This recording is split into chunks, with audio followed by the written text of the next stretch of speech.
गुल्ली बुल्ली और Michael Myers part 1 अभी तक नहीं देखा है तो पहले आप उसे देख लें, वरना ये स्टोरी आपको समझ में नहीं आएगी। पिछली वीडियो में आपने देखा था कि टिमी अपने डॉगी के साथ घर पे अकेला था, तभी माइकल चुपके से घर के अंदर घुस जाता है, लेकिन डॉगी जब उसे देख लेता है तो माइकल उसे मौत के घाट उतार देता है। और अब अगला नंबर टिमी का था, लेकिन टिमी माइकल से बचते हुए बाथरूम की विंडो से नीचे गिर जाता है और गुल्ली बुल्ली उसे मरने से बचा लेते हैं। और अब आगे की स्टोरी देखते हैं। माइकल गुल्ली और बुल्ली को देख लेता है और चौकन्ना हो जाता है और नीचे गिरने के बाद टिमी भी बेहोश हो जाता है। तभी शॉन कहता है, गुल्ली तुम इसे कहाँ लेकर जा रहे हो? इसे घर के अंदर ले जाना खतरे से खाली नहीं है। गुल्ली कहता है, मुझे पता है शॉन, इसलिए मैं इसे जीप में आराम से लेटाल देता हूँ और फिर हम अंदर चलेंगे। और उसके बाद गुल्ली टिमी को गाड़ी में छोड़कर घर की तरफ आगे जाने लगता है। आगे जाते ही गुल्ली को ऐसा लगता है कि मेन डोर पर कोई है। गुल्ली बुल्ली और शॉन से कहता है कि मुझे ऐसा लग रहा है कि जैसे दरवाजे पर कोई है, हम मेन डोर से अंदर नहीं जाएंगे वरना घर में घुसते ही वो हम पर हमला कर देगा। शॉन बोला, गुल्ली तुम सही कह रहे हो, दरवाजा थोड़ा सा खुला हुआ है, वो देखो उसने दरवाजा बंद किया। हम अंदर नहीं जा सकते, हमें टिमी को लेकर यहाँ से निकलना होगा वरना हम सब मारे जाएंगे। तुमने देखा नहीं उसने टिमी का क्या हाल किया है। तभी बुल्ली बोला, शॉन तुम डरो नहीं, मुझे लगता है कोई छोटा मोटा चोर घर में घुस आया है और अगर हम यहाँ से भाग जाएंगे तो उस चोर को घर में आराम से चोरी करने का मौका मिल जाएगा और टिमी के घर का सारा सामान चोरी हो जाएगा और हम ऐसा नहीं होने देंगे। हमें दूसरे रास्ते से अंदर चलना होगा, लेकिन ध्यान से, वरना हमारे साथ कुछ भी हो सकता है। बुल्ली बोला, हाँ तुम ठीक कह रहे हो बुल्ली, मुझे भी ऐसा ही लगता है कि चोर को पता चल गया होगा कि घर पे कोई नहीं है और फिर जब उसने टिमी को घर पे देखा होगा तो उस पर हमला कर दिया होगा। अब वो हमारे हाथों से बच नहीं सकता। चलो पीछे वाले रास्ते से चलते हैं। और फिर तीनों धीरे धीरे पार्किंग एरिया से घर के अंदर जाने लगते हैं। अंदर आते ही गुल्ली कहता है, घर में इतना अंधेरा क्यों है? अगर लाइट नहीं आ रही है तो इन्वर्टर या जनरेटर कुछ तो चलना चाहिए। ये सब उसी चोर का काम है, उसने ही घर की लाइट बंद की होगी।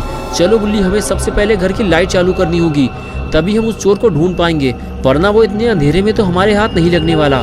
शॉन बोला, टेंशन मत लो गुल्ली, अगर छोटा मोटा बिजली का कोई काम होगा वो तो मैं भी ठीक कर दूंगा, मैंने अपने घर की लाइट भी खुद ही ठीक की थी। गुल्ली से बातें करता हुआ शॉन जैसे ही आगे आया तभी उसने डॉगी को देखा तो फौरन वो उसकी तरफ भागा। उसे देखकर गुल्ली और बुल्ली उसके पीछे जाने लगे और इन तीनों के सामने खून से सना हुआ डॉगी पड़ा हुआ था। गुल्ली बोला, अगर हम कुछ देर पहले आ जाते तो शायद हम इसे बचा लेते। तभी बुल्ली ने कहा, मुझे तो ये समझ में नहीं आ रहा कि उस घटिया चोर ने इस बेजुबान जानवर को क्यों मार दिया, मैं और ये सब नहीं देख पाऊंगा। ये कहकर बुल्ली वहाँ से चला गया। तभी गुल्ली ने शॉन से कहा, सिर्फ आंसू बहाने से कुछ नहीं होगा शॉन, हमें मिलकर उसे मजा चखाना होगा। ये कहकर बुल्ली भी आगे जाने लगा, लेकिन शॉन डॉगी के पास ही खड़ा हुआ था। और फिर अचानक से शॉन बोला, यार तुम लोग क्यों मरना चाहते हो? क्या तुमने नहीं देखा कि उसने डॉगी और टिमी का क्या हाल किया है? इतने अंधेरे में तो वो हम पर कहीं से भी हमला कर सकता है। बुल्ली ने कहा, शॉन कुछ भी हो जाए हम उससे बदला जरूर लेंगे। जाओ शॉन, घर की लाइट चालू करो, वो आज यहाँ से जिंदा वापस नहीं जा पाएगा, उसके किए की सजा उसे मिलकर रहेगी, मैं उसे जिंदा नहीं छोड़ूंगा। ये कहकर बुल्ली आगे चला गया। शॉन ने कहा, ठीक है गुल्ली तुम यहीं रुको, मैं जल्दी से लाइन चेक कर लेता हूँ, तुम यहाँ से जाना मत, मैं अभी आया। बुल्ली वहीं से खड़े होकर शॉन को देखता रहता है और शॉन अपने काम पे लग जाता है। बुल्ली बारी बारी से कभी शॉन को देखता और कभी बुल्ली को, दोनों पर ही खतरा मंडरा रहा था। लेकिन तभी शॉन भागते हुए आता है और कहता है, गुल्ली उस चोर ने सारी वायर काट दी हैं, हमें वायर को जोड़ना होगा, लेकिन हम जोड़ेंगे कैसे? हमारे पास तो कोई टूल भी नहीं है और लाइट चालू किए बिना घर के अंदर जाना खतरे से खाली नहीं है। गुल्ली ने कहा, एक काम करते हैं शॉन, टिमी के पास जनरेटर भी है, हमें जनरेटर चालू करना होगा। शॉन बोला, लेकिन फायदा क्या होगा, वायर तो सारी कटी हुई है। गुल्ली ने बताया कि जनरेटर की वायर उस तरफ से पड़ी हुई है, इसकी लाइन दूसरी है, मैंने टिमी को जनरेटर चलाते हुए देखा है, चलो जल्दी। और फिर दोनों जनरेटर के पास पहुंचे और जनरेटर स्टार्ट कैसे होगा ये समझने लगे।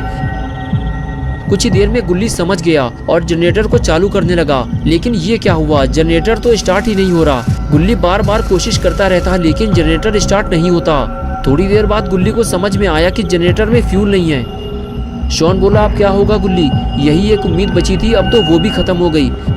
तभी गुल्ली ने बुल्ली को आवाज देकर अपनी तरफ बुलाया। बुल्ली धीरे धीरे घर के अंदर घुसने की कोशिश कर रहा था, लेकिन गुल्ली की आवाज सुनकर फौरन भागता हुआ आया और कहने लगा, क्या हुआ गुल्ली, क्यों चिल्ला रहे हो? गुल्ली ने बताया, बुल्ली उस चोर ने घर की बिजली की तारें काट दी हैं, लेकिन अच्छा हुआ कि जनरेटर की लाइन अलग से पड़ी हुई है, अगर जनरेटर स्टार्ट हो गया तो लाइट आ जाएगी, लेकिन दिक्कत तो ये है कि इसमें फ्यूल नहीं है। और अब हमें जाकर फ्यूल लाना होगा। तभी बुल्ली ने कहा किसी को कहीं जाने की जरूरत नहीं है, मुझे पता है कि टिमी फ्यूल के कैन कहाँ रखता है। ये सुनकर शॉन खुश हो गया, उसे लगा अब जनरेटर चालू हो जाएगा और घर की लाइट आ जाएगी। शॉन ने कहा बुल्ली बताओ जल्दी फ्यूल के कैन कहाँ रखे हैं। बुल्ली ने कहा उधर देखो शॉन, वो ऊपर वाले रूम में। ये सुनकर शॉन की हालत खराब हो गई। सबको पहले ही पता है कि घर के अंदर कोई है जो किसी भी वक्त हमला करके इनकी जान ले सकता है। ये सब जानते हुए भी अब इतने अंधेरे में ऊपर से फ्यूल लेने कौन जाएगा। तीनों एक दूसरे को देखने लगे। गुल्ली और बुल्ली की नजरें शॉन पर रुक गई। ये देखकर शॉन डर गया और कहने लगा तुम लोग मेरी तरफ क्यों देख रहे हो, मैं नहीं जाने वाला ऊपर फ्यूल लेने, मुझे मरने का शौक नहीं है। कुछ देर तक एक दूसरे को देखने के बाद बुल्ली ने हाथ उठाया और कहा मैं जाऊंगा, लेकिन बुल्ली ने मना कर दिया और कहने लगा तुम पागल हो गए क्या बुल्ली, वो अंधेरे में तुम पर अटैक कर देगा। अगर अंदर चलना है तो हम तीनों साथ चलेंगे। ये सुनकर बुल्ली ने कहा ठीक है गुल्ली, चलो अंदर चलते हैं, लेकिन सतर्क रहना। और फिर तीनों घर के अंदर जाने लगे।